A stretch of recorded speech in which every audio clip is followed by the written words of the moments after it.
Hello, and welcome to the first Indiegogo Gründer Garage training webinar. My name is Brett Harris. I'm with Indiegogo, and today we'll be covering an introduction to crowdfunding and getting started building your campaign with Indiegogo for the Gründer Garage contest. So just a brief agenda about what we're going to cover. We'll give a brief introduction about crowdfunding, what is crowdfunding, and how does it relate to the Gründer Garage contest. Then we'll talk a little bit about the Gründer Garage contest rules. What are some specifics behind the contest? How does Google Germany come into play? And how can you be eligible to receive matching funds by hitting your funding goal? And then we'll get into the meat of the presentation, which is what makes a good campaign. Since crowdfunding is new to most of you, it's important to cover the basics, such as creating a good pitch, what is a realistic goal, creating fun and unique perks, and what are some best practices for communication that you should hold as you build your campaign and go through the process. And then we'll talk about what are some of the top reasons why people will be willing to contribute to your idea or your campaign. And then we'll end with talking about the Gogofactor. So, to start, let's talk about crowdfunding, since this may be a relatively new concept for a lot of people.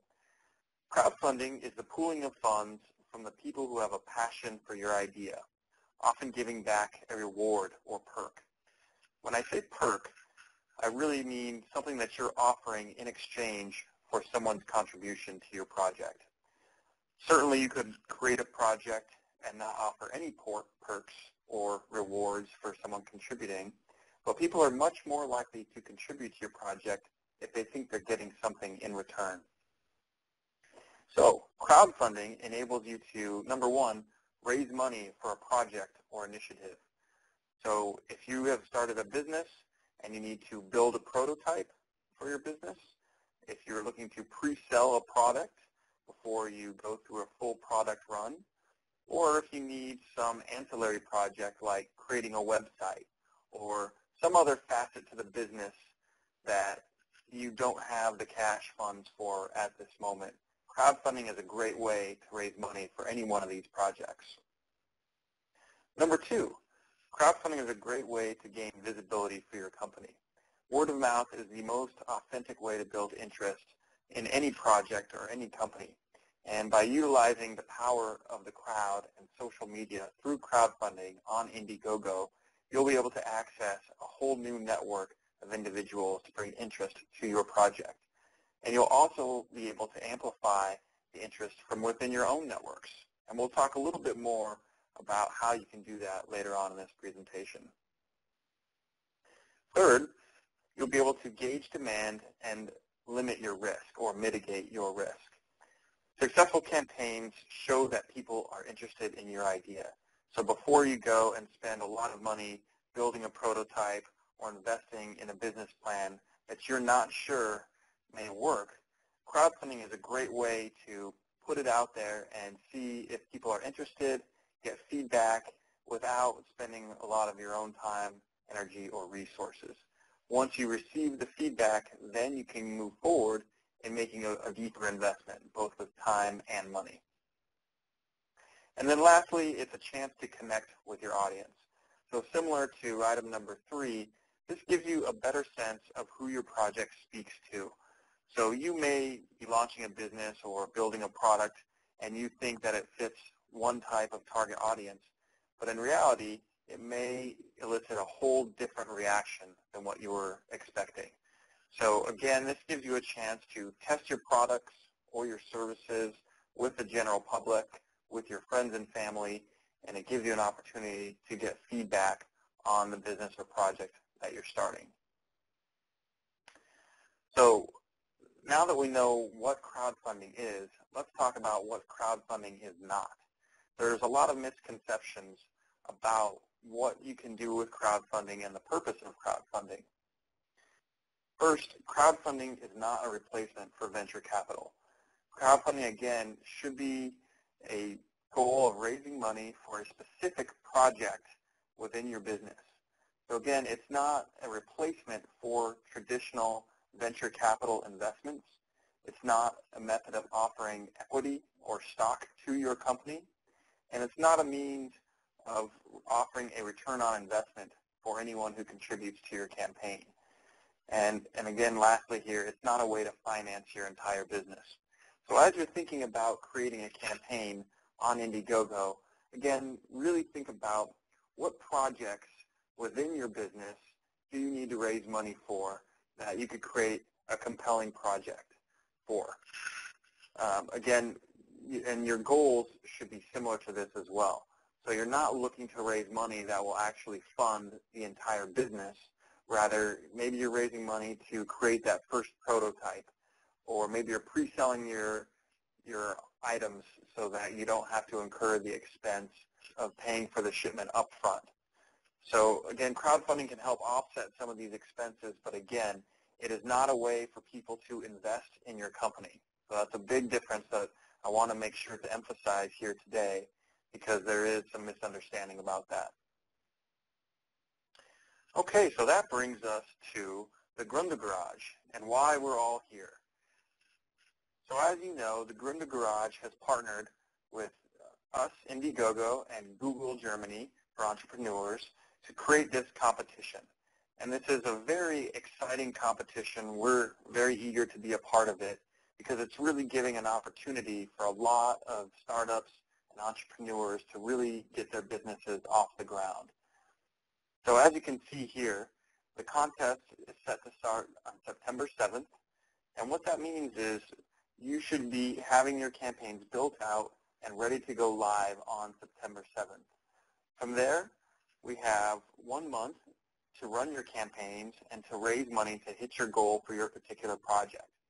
And Google has set aside 150,000 euros that they will be using to match funds for anyone who meets their goal. So again, I want to make sure that I emphasize when you're thinking about your project and you're setting the goal of the amount of funds that you want to raise for your project, make sure to keep it reasonable. You don't want to try and raise a really high amount of money, firstly because this is your first campaign, you're just learning about crowdfunding in general, but more importantly, this is an opportunity to get free money from Google. So when you set your goal, if you're confident that you can hit that goal by the end of the month, and at the end of the contest, if your Gogofactor ranking is high, which we'll talk about here in a minute, you have a chance to get free matching funds from Google. So some of you may be wanting to create the perfect campaign with the perfect pitch, but you really have a limited time frame here for this competition. So just keep that in mind as you're building your campaign, that sometimes you may not get it perfect, but really the goal is to get something up and to hopefully hit your goal so that you can be eligible for this money. So I'll go over some of the basics here. We have sent the contest rules, this slide in particular. We've translated it into German, and we've sent it to the Gründer Garage contestants. So if you don't have this, just check in with the Gründer Garage team or Indiegogo, and we'll make sure to send you a copy. But again, Google has set aside 150,000 euros that they will use to match funds. Campaigns must reach their goal by October 7th deadline to be eligible for the matching funds. Once that deadline hits, we will pull a list of all the campaigns that have successfully met their funding goal, and we will rank them according to their Gogofactor. The Gogofactor is a proprietary algorithm, in other words, a mathematical equation that we've created here at Indiegogo to rank campaigns according to how active the campaign owner is in promoting their campaign. So think of it similarly to Google PageRank. So a lot of people will try and make their websites search optimized for search engines or SEO. So we've done the same thing with campaigns. So we've created this equation to measure how active you are in promoting your campaign through your social networks and setting the campaign up to include videos, images, and all of the things that make for a great campaign. And then it also takes into consideration the feedback and the response that you get to your campaign. So how many people are contributing to the campaign, how many are unique contributors, how many people are sharing your campaign on the web, and how close are you to meeting your actual funding goal. These are all things that go into the Gogofactor, and we'll get more specifics into that in a little bit. But again, once the contest ends, we'll pull everyone who successfully matched the goal, and then we'll rank them according to their Gogofactor. And Google will match their funds up to 10,000 euros per campaign, depending on how much was raised. So there's a few frequently asked questions. I won't go through all of these here today, but one common question is, if my goal is 5,000 euros and I raise 5,000 euros, does that mean, what will my matching be? And the answer is you will receive 5,000 euros in matching funds from Google if you qualify with your Gogofactor. Now, if your goal is 5,000 euros and you end up raising 8,000 euros, Google will actually match you 8,000 euros. And they'll keep matching you up to a limit of 10,000 euros per campaign. So it's very common for someone to try and set their goal very high because they want to raise the most amount of money possible. But keep in mind that you can set your goal and exceed your goal. And most of our campaigns that do set their goal will exceed it if they meet it. And we'll get into that more specifically a little bit later. So there's some additional questions here. Again, I encourage everyone to read through these carefully. We have translated this in German as well, so feel free to take a look at this in your own time. So, how does crowdfunding work on Indiegogo? It's really 4 simple steps. Number 1, you need to create the campaign, and this is probably the most time-consuming part of the process. You need to come up with a project that you want to raise money for.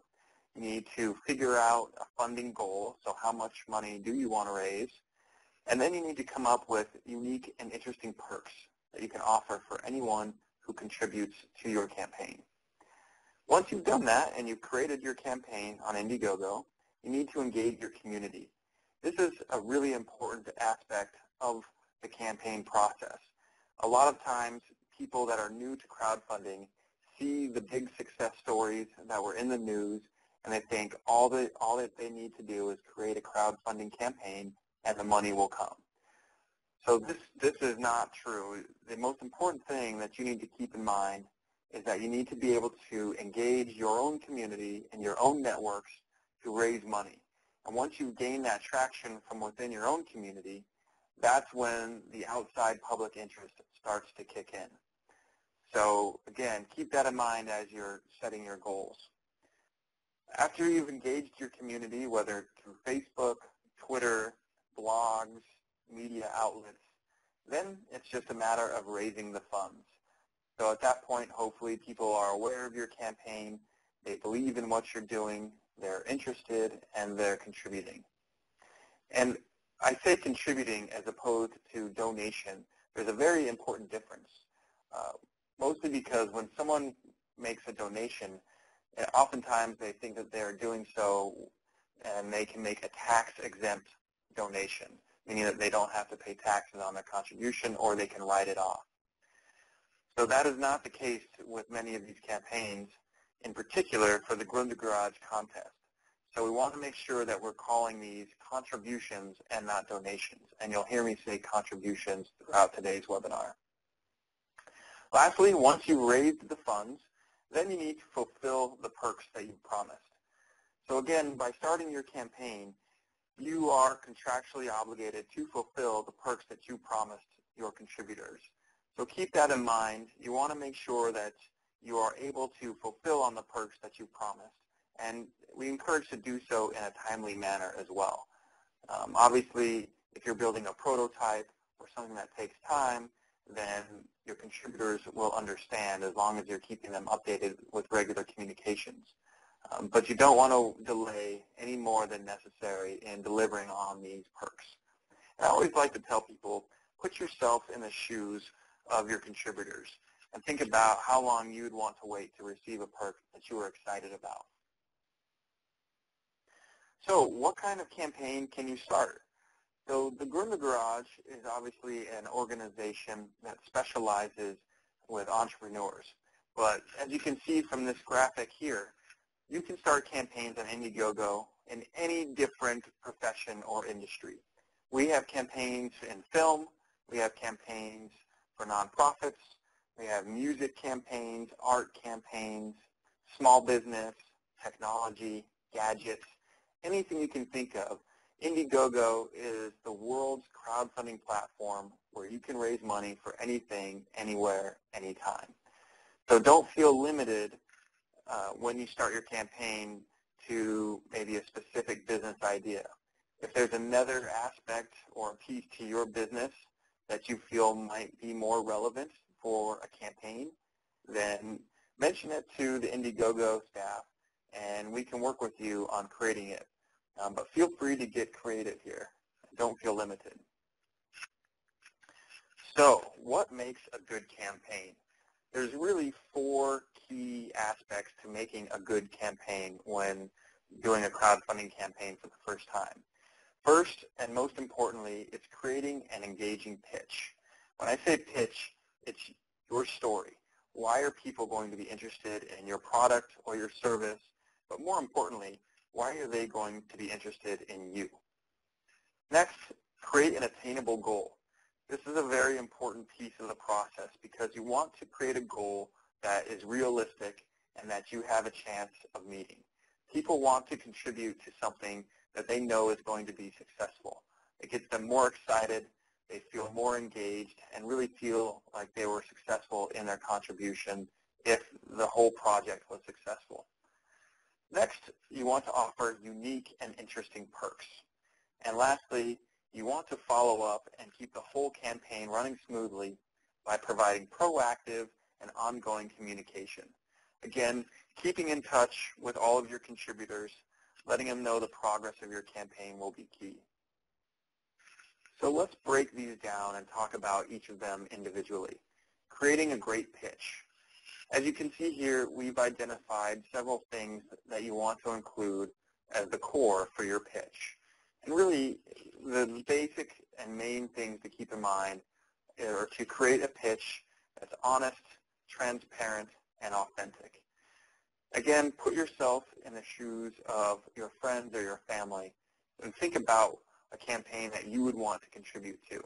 You want someone that is telling you exactly who they are, why they're raising money, when will the project take place, where is the money going to go that you contribute, and how can we get involved. And if you keep it basic, if you keep it simple, and you make sure to cover these core things, you are on your way to a great pitch. Beyond that, it's a matter of how excited are people about your project in particular.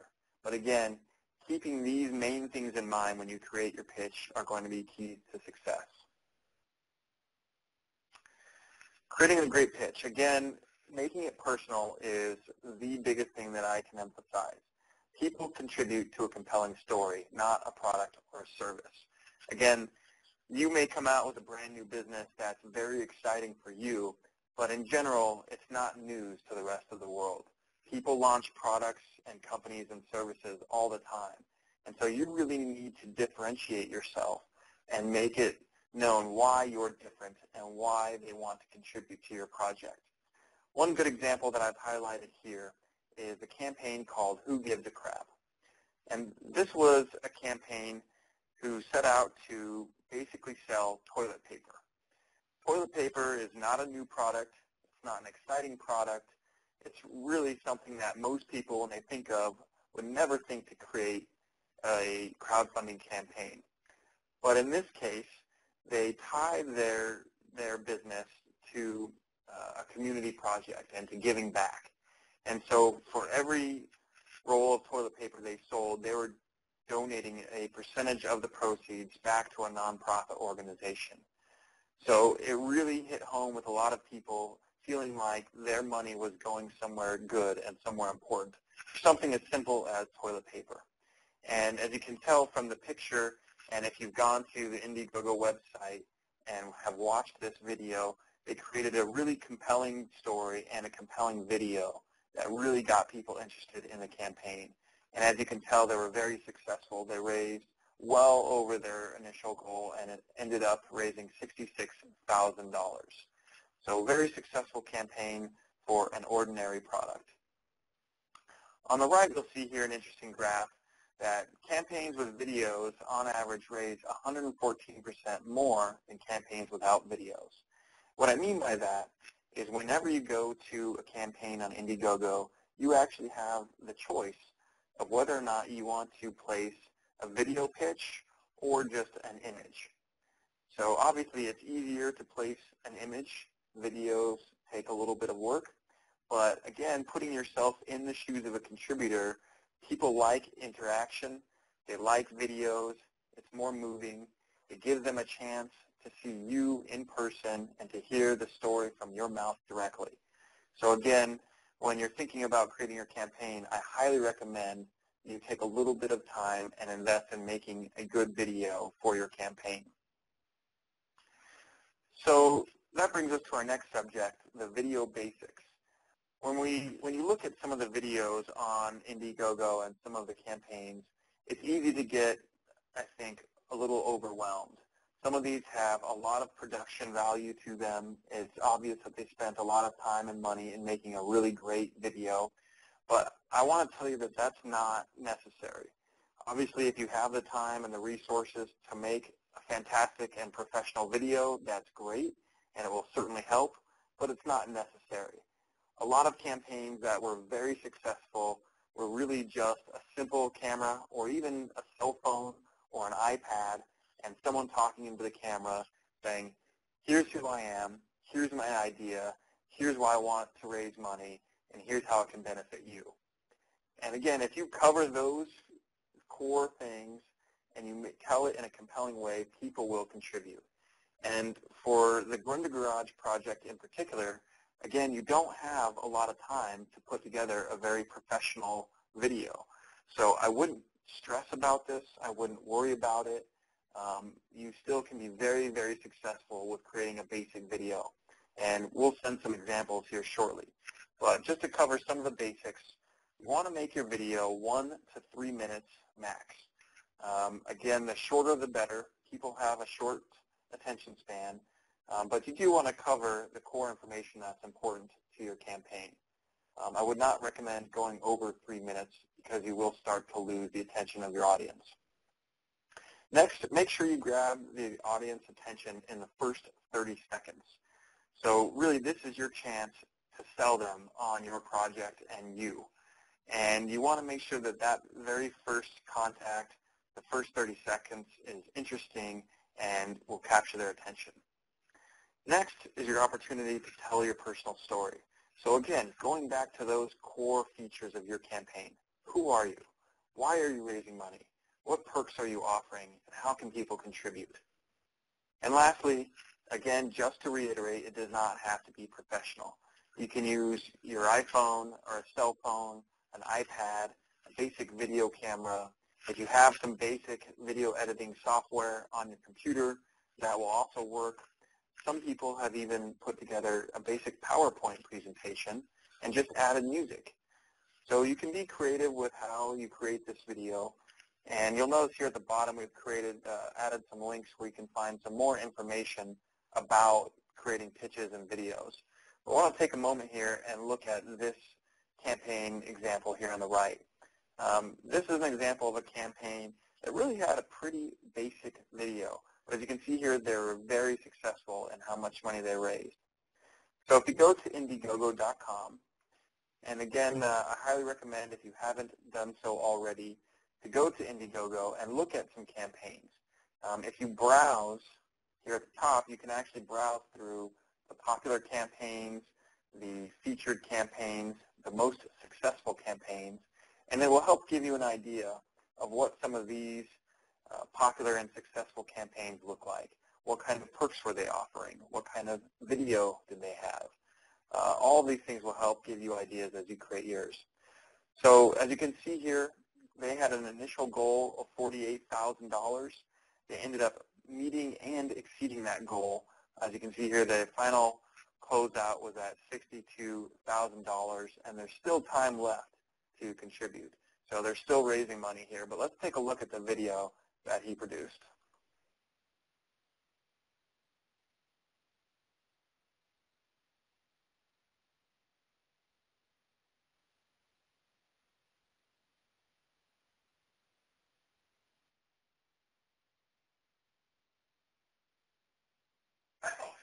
My name is Tom Biskup, and today I would like to welcome you in my realm of role-playing games. I am the maintainer and creator of a little computer game called Eden, which is a shortcut for Ancient Domains of Mystery. And this game is a so-called role-playing game, which means that it is a single-player fantasy role-playing game on the computer. Eden has been one of the most successful role-playing games in that area in the past millennium. It was launched as the most successful game in 1997 and garnered hundreds of thousands of fans who sent postcards as a way of saying thank you for this game, who loved it and sent postcards in all formats, all amounts and various ways, even to Antarctica. So that's really something I'm very, very proud of, and I thank the community for that. And what makes Eden so successful and so much beloved, that's 4 features I shortly would like to tell you about. Feature number 1 is the immense replay value of the game. Each and every game is started Eden creates a new world randomly, where most parts of the game are completely different from the previous game. New dungeons, new monsters, new items, new ways of being challenged, and that makes it totally exciting. And people have been playing the game for more than 10, 15 years sometimes, which is really amazing feat in itself. And besides the wonderful replay value of Adam, you get the most powerful graphics engine with the game. You can see a demo playing here on the screen, and you might wonder what it's telling me, because there are small letters, some colors, but nothing exciting, not really anything. But I can guarantee you, if in the game you suddenly see an uppercase, red D coming at you, you will be chilled to the bone, because this is a huge, red, fire-breathing dragon and all its awesomeness. It comes at you, and I can tell you, when you see this, it's a lot more exciting than seeing again and again some 3D animation, because your mind will tell you that it's red dragon swooping down and getting at you and going at you and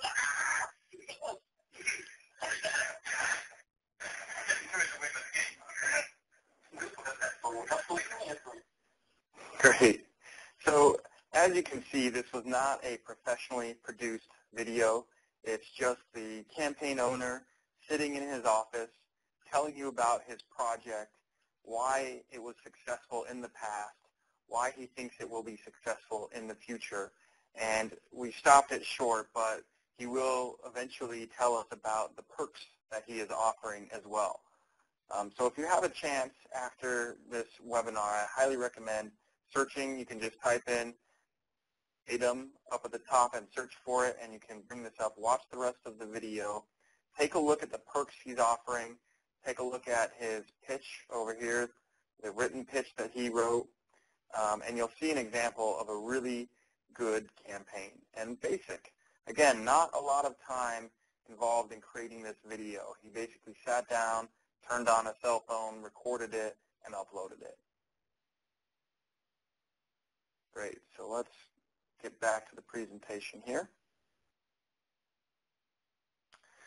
There's also some sample campaigns that I'll include in the presentation. So when you receive this, you'll be able to click on each of these links and see some examples of good campaigns with good videos. Next, the campaign itself. So for those of you who have already started creating your campaign on Indiegogo, this page will look somewhat familiar to you on the left. Again, it will walk you through the campaign creation process through a wizard, and it will ask you things such as, do you have any team members? Team members is an interesting item for a campaign. We always recommend, if there's more than just you on your business, or in your business, or if there's more than just one of you on the team that's creating this campaign, add them as a team member to the Indiegogo campaign. People see strength and power and confidence in numbers.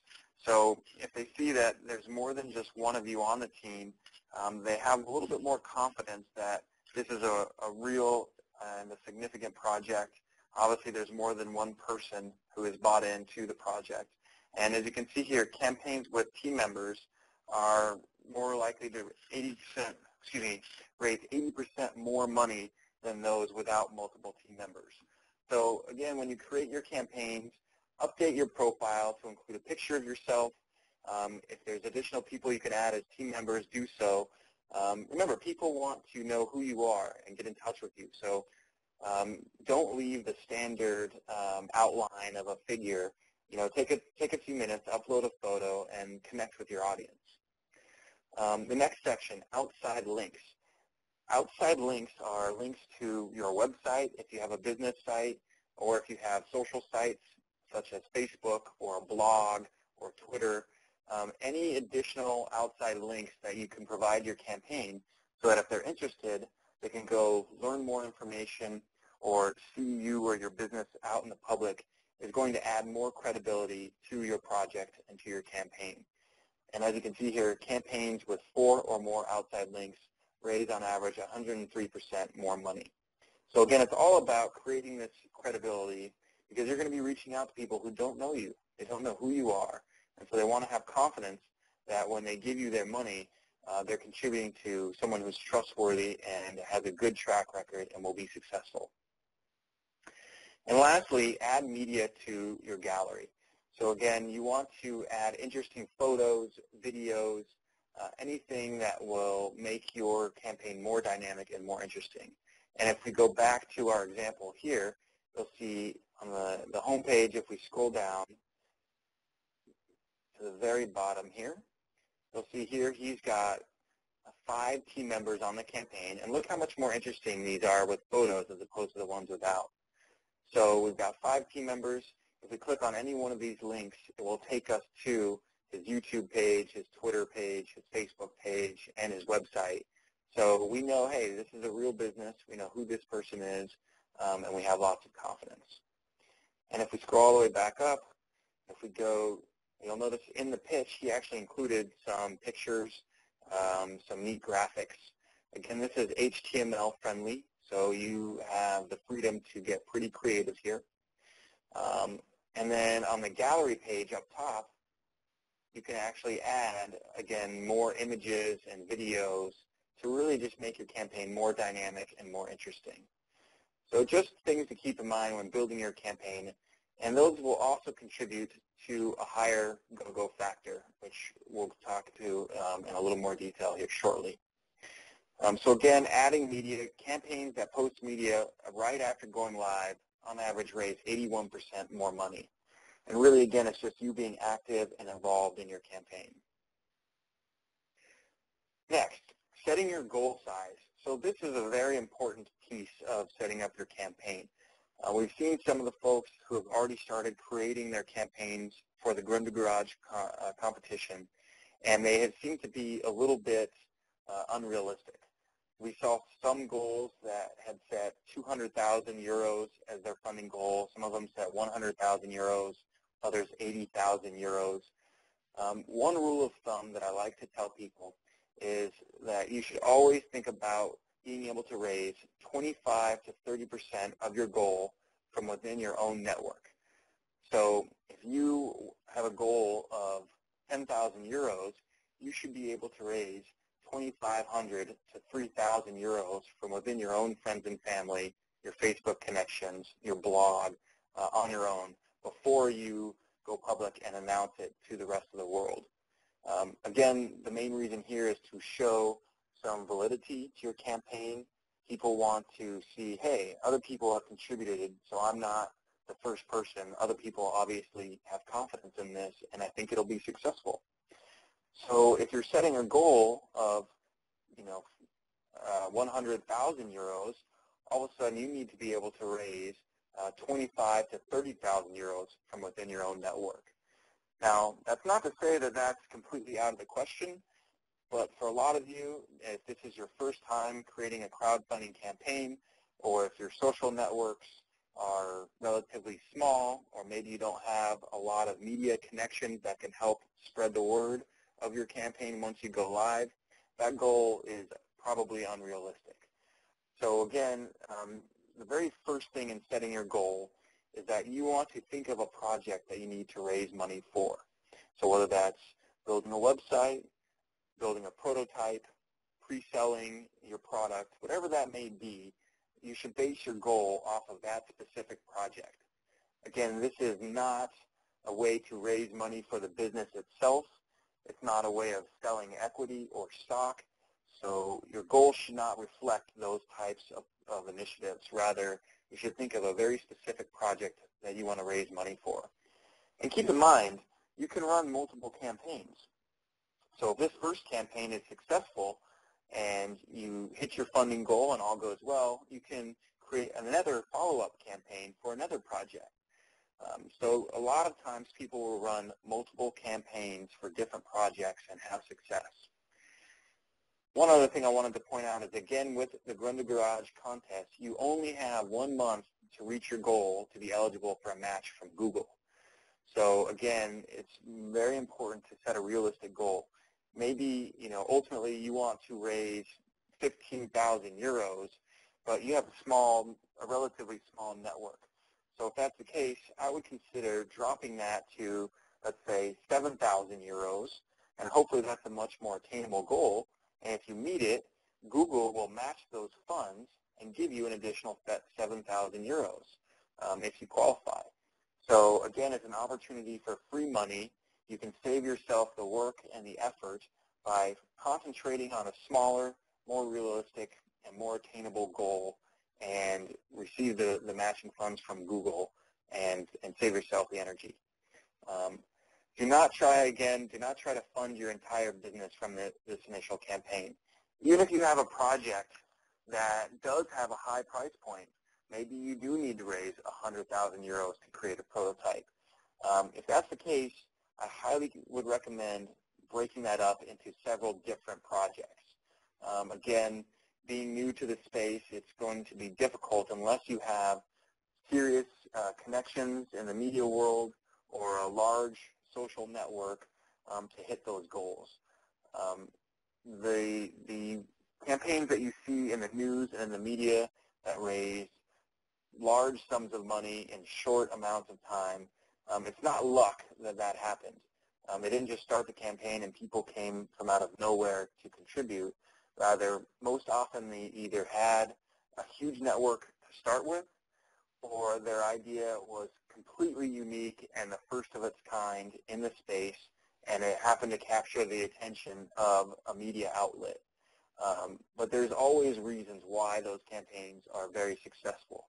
It's never any secret, magical thing that happens. So just keep that in mind. One other thing I wanted to point out here is that just because you set a lower goal doesn't mean you can't exceed it. So 87% of campaigns that reach their goal will exceed it, and often they'll do so by an average of 32%. So again, setting a lower goal means that if you hit it, people are even more excited to contribute because they know that you're successful, you're going to meet your goal, they're contributing to a success story, and people want to be a part of something successful. And the last point here, the probability that a campaign will reach its goal quadruples once it reaches the first 10%. So again, getting to that first 10% of your goal is very important before rolling it out to the general public. And we usually recommend reaching the first 25 to 30% before you tap on some of your media resources to really announce the project. Because once you reach the strangers and the general public, when they come to your campaign, they want to see other people have already contributed and that you have some momentum so that they know they're going to contribute to something successful. Here's a few examples of campaigns that set small goal sizes and then exceeded them. As you can see here, their initial goal size was 10,000. They ended up raising almost 90,000. So again, this is one of those unique cases, but it can happen. And so make sure to keep that in mind when you're setting your goals. Here's another couple examples as well. I won't go too much into these. You can take a look at these on your own when you review the campaign itself. So next, creating perks. So this is something that is always a challenge for someone who's new to crowdfunding. What type of perks do you offer? How many should you offer? And what's interesting to people? So as you can see here, this is a graphic that we pulled from the system. After you've created your pitch, you have a chance to create perks below. And you'll create the title, the name, a summary, and then you can limit the number that are available if you want as well. But we always say perks need to be unique, they need to be creative and personal. Again, put yourself in their shoes. What would you be interested in, and what would you want to contribute to receive? You can add up to 12 perks in the Indiegogo system at one time, but we always recommend, and we found that the average successful campaign has about 5 to 8 perks. So that's a good number to keep in mind for your campaign. And you can also have more than one perk at the same price, and you can change and add perks throughout the campaign. So if you offer a limited number of perks, let's say one of the perks is an event and there's limited space and you sell out, then you can swap that out and add a new perk so that you can continue selling perks and getting contributions throughout the campaign. So let's talk about perk ideas. What are some good perk ideas? What can you offer to really help make your campaign unique and interesting? So the first one here is offer early access to products or services. So this is a very common one for businesses in particular. One example I like to give is, if you haven't seen it already, there's a project on Indiegogo called the Bug Assault. It's a fun toy gun that shoots little pinches of salt to kill flies in your home. So it's a completely novel idea. It's interesting, but he didn't want to go to the expense of producing the toy because he didn't know if there was a demand for it. So when he created his campaign, one of his perks was if you contribute a certain amount, you will get a first edition of this toy that hasn't even been produced yet.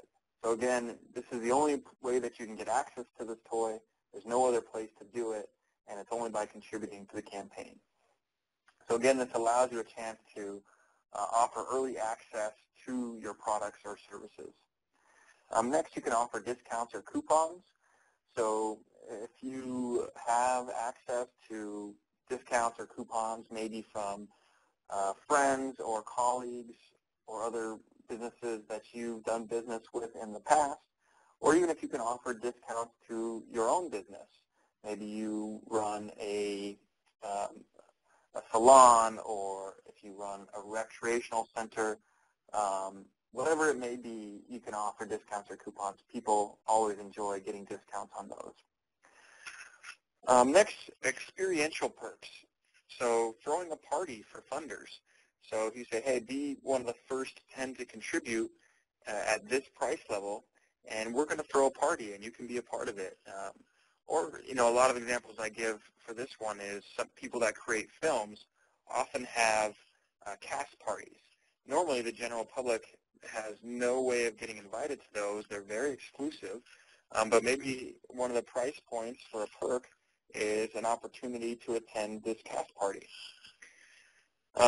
If you can get donated perks, such as I like to throw out the concept, if you ever go and receive free gear from friends or colleagues or other businesses that won't cost you anything that you can offer as a perk, that's always a good option. Teaching a class or hosting a tour, think about your skill set and your business and what you can offer that, again, hopefully won't cost you a lot to offer. And even if it does cost you something, then you can price the perk at a point where obviously it's in your benefit and you'll still make money. Offer unique or limited edition items. So if you have access to things, again, that people can't get anywhere else, those are great perks to have. Personal thank you notes or a phone call. You'll notice on Indiegogo that more often than not, people will have $1 perks or $5 perks, and those are usually just a thank you. You know, a thank you on the Facebook page or a personal thank you note written to them. This is for someone who is interested in supporting your project. They believe in what you're doing, but maybe they're a little bit scared or reluctant to contribute at a higher price point. So you don't want to discourage them. You want to get them involved. You want to get them in the picture and excited about your project and sharing with their friends. And so you want to give them an easy access point to contribute to your campaign. So it's always good to have a lower price point perk, €1 perk, €5, €10.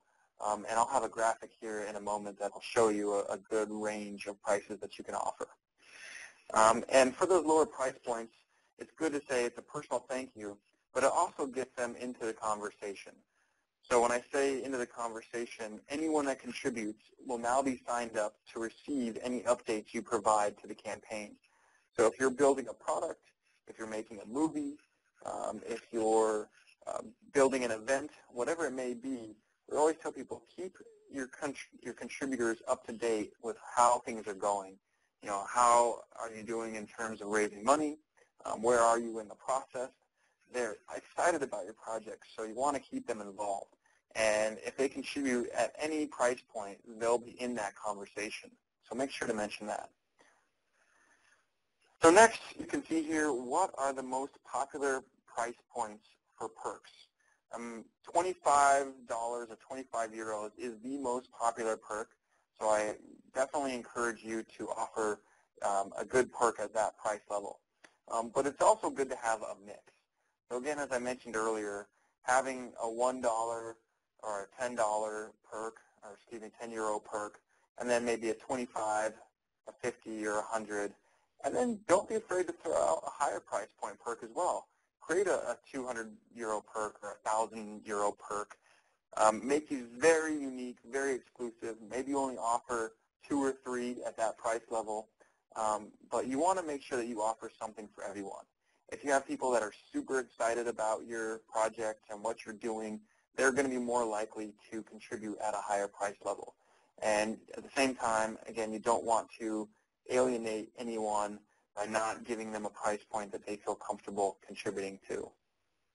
Over here, again, this graphic just shows you that offering 3 to 8 perks is what we found to be the ideal range of perks. And again, you can add to that. You can swap those out throughout the campaign. So here's an example. Again, I've linked all of these images, so once you receive this presentation, you can click on these to see the actual campaign on Indiegogo. But the Stylus Touch for the iPad, these are some examples of low price point perks that were interesting and appealing. So again, the $5 contribution was just a thank you card. Very simple, and a shout out on their Facebook page.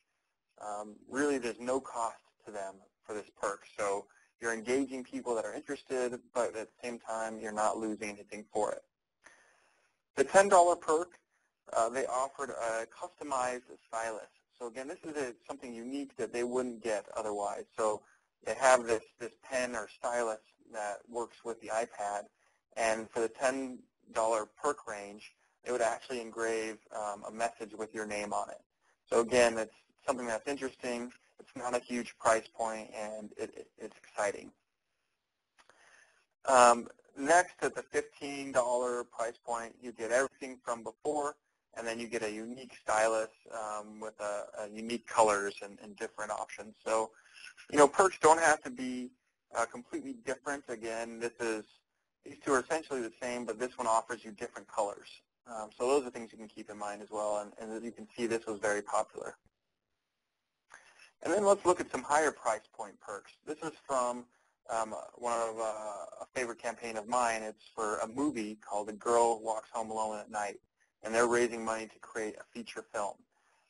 So at the $50 perk level, you actually had a chance to join a private event in Los Angeles. So again, this is something that typically is reserved for the cast and filmmakers and people in the industry, but they opened it up to anybody who contributed to this campaign, got them to the party. So it's exciting, it's unique, and it's an experience. Next, for the $75 mark, it is a chance to recognize and bring the contributor into the project itself and really immortalize them. So this is the opportunity to name one of the street signs in the film. So during one of the scenes, you can see the streets and the street signs, and if you contribute at this level, you can put whatever name you want to. and then the movie will be made, and you're immortalized forever. You will always be able to go back to your friends, your family, and say, remember that scene in that movie? Well, that street in the background is my name. People love being recognized, and this is a great way to do it. And then lastly, at the $1,250 mark, they offered a very unique package and experience that offers a private screening, a VIP tour, and a wrap party, all kinds of interesting things that they normally wouldn't have access to. So lastly, communication. So once you've created an engaging pitch, you've set a reasonable and realistic goal, you've created fun, unique, and interesting perks, then it's time to run the campaign and start communicating with your audience. You should be prepared to send 1 to 2 updates per week. So you should really treat your campaign like a blog, always connecting with people, telling them how things are going, what are new updates. Even when the campaign closes, letting them know, hey, thanks for your contributions. We're going to start shipping out your perks shortly. Here's what they look like. Any information is helpful here. If you have a chance to sit down and actually develop a social media and PR strategy, even if it's just a very basic one in saying I'm going to communicate on my Facebook page and Twitter page twice a week, that's great. But you should definitely put some thought into your social media and PR strategy prior to going live with your campaign. Again, crowdfunding is all about getting the word out and telling your story to the world. People aren't going to magically appear from nowhere to contribute to campaign. You have to tell a compelling story, and you have to get it in front of a large audience. Lastly, try to avoid the mid-campaign dip. As you can see here from this graphic, the bulk of contributions come right when you launch your campaign and then right as you're getting ready to end your campaign. And oftentimes there's this dip or a lull during the middle of the campaign. So, it's exciting when it first happens, then people get used to it and there's a bit of a lull, and then all of a sudden there's more excitement because it's getting ready to end. So you want to try and avoid this if you can, and you want this to be flat all the way across with high interest throughout the campaign. And one way to do that is to constantly be updating and providing interesting content to your contributors. And oftentimes, someone who contributed once will also contribute multiple times if you're offering new perks, interesting perks, new updates. Any of those things will help engage people and get them interested. This is just an example over here from the Stylist campaign of some updates that he gave throughout his campaign. So again, we recommend 1 to 2 updates per week. So next, what motivates people to contribute? We've identified the 4 Ps behind why people fund, and they're all closely related. But people will contribute to your campaign because they're passionate about what you're doing, because of the perks that you're offering, because they want to participate in something bigger than themselves, and really they're proud about helping someone reach their goal and become successful.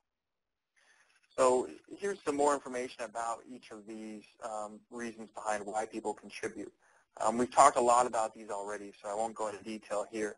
But again, passion, this is particularly true for a niche business. So comic books is a good example. That has a very tight community of people that are very passionate about comics or sports or cooking.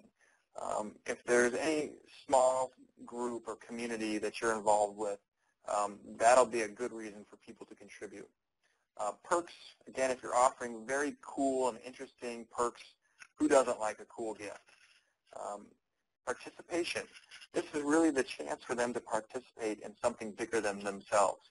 So if your campaign does get national attention, all of a sudden it becomes a news story. People want to say, hey, I was there at the beginning and I helped them reach their goal. And pride. This is very similar. They like getting recognition. So you may not think that a personal thank you on your Facebook page and naming someone is a big deal, but for a lot of people, it is a big deal. People don't necessarily see that there are actual people behind businesses or projects. And when you recognize them for helping them and say thank you, thank you for funding this. This wouldn't have happened without you. It makes them feel good. So don't underestimate the power of that when you're creating your perks. So last thing that we're going to wrap up today's session with is the Gogofactor. So we talked about this a little bit before. Just to go back over again, the Gogofactor is a mathematical equation or a proprietary algorithm that we created here at Indiegogo to measure the overall activity of a campaign. So high level, the more active you are in promoting your campaign, the higher Gogofactor score you'll get. So as you can see here, 50% of the Gogofactor score is determined by activities from you as a campaign owner, and the other 50% is determined by the external response. So how are people responding? Let's take a look at some examples here. So internal things that are within your control, again, offering multiple perks. Our recommendation was 3 to 8. Offering outside links to your campaign, offering video and images on your campaign, providing weekly updates and communications to your contributors, and proactively promoting your campaign on your social networks. Really, it's just a way to encourage you to do all the steps that we talked about today and to do them well. And if you do all of these things, it's going to give you a higher Gogofactor. And these are what's within your own control. After you do this, the next part is really the response. So what are the general activity around your campaign? How many people are commenting on your campaign? How many people are sharing it with friends? How many people are favoriting your campaign? There's a little button right here when someone searches Indiegogo, they can say, add this to my favorites. And what that does is when they log back into Indiegogo, they can have a shortcut to all their favorite campaigns. It also gets them on the mailing list for updates. So if they add it to their favorites, now they'll receive any updates that you send to that campaign, along with people that have contributed to the campaign. The number of unique funders. So not just how many people have funded your campaign, but how many of them are unique. And then the percentage to goal. So how close are you to reaching your goal? The closer you are, the better Gogofactor score you'll have. So as you can see here with all of these different things contributing to your Gogofactor score, it's just important to cover the basics, be active in promoting your campaign, and you'll receive a good Gogofactor score. We send weekly updates telling you how well you're doing with your Gogofactor score, if it's increasing or decreasing. But again, once the contest ends, we'll take everyone who successfully met their funding goal and we'll rank them based on their Gogofactor. And then Google will just go down the list and start matching funds up to 10,000 euros per campaign, and they'll just keep going until they run out of the entire 150,000 euros that they've set aside for this project. So the odds are a lot of projects, a lot of campaigns are going to receive money from Google. So don't feel intimidated because you think there's a lot of other people doing this. There's a lot of money to go around. It's there waiting for you to take advantage, and I highly recommend doing so. So that wraps things up for today. The last thing I wanted to say is we're here at Indiegogo to help. This is our specialty. This is what we do on a daily basis. So if you have questions throughout the process, obviously this is new for a lot of people, please feel free to email us at gründergarage@indiegogo.com with your questions. And I really want to encourage people, as soon as you get off of this webinar, start creating your campaign. September 7th is right around the corner. And if you can get in there, put your pitch, create your perks, and create the foundation for your campaign, and then send us an email and say, hey, I've set it up, I've created my goal, I've entered my pitch, can you take a look and give me your thoughts? If you can have those basic things done, we'll be able to go in and provide you with a professional consultation and review of your campaign and give you advice on how to improve it and get it ready to be successful when we go live on September 7th. So thanks again for attending. I hope this was helpful. We will be hosting weekly webinars every Thursday at 5 p.m. in the evening in German time. we will look to try and make those in German and have them translated. So if you're not as confident with your English, don't feel bad. You can send your emails in German. We do have someone here that speaks German and can translate, and we're looking to get more of these presentations translated as well. So thanks so much, and we'll look forward to seeing you soon.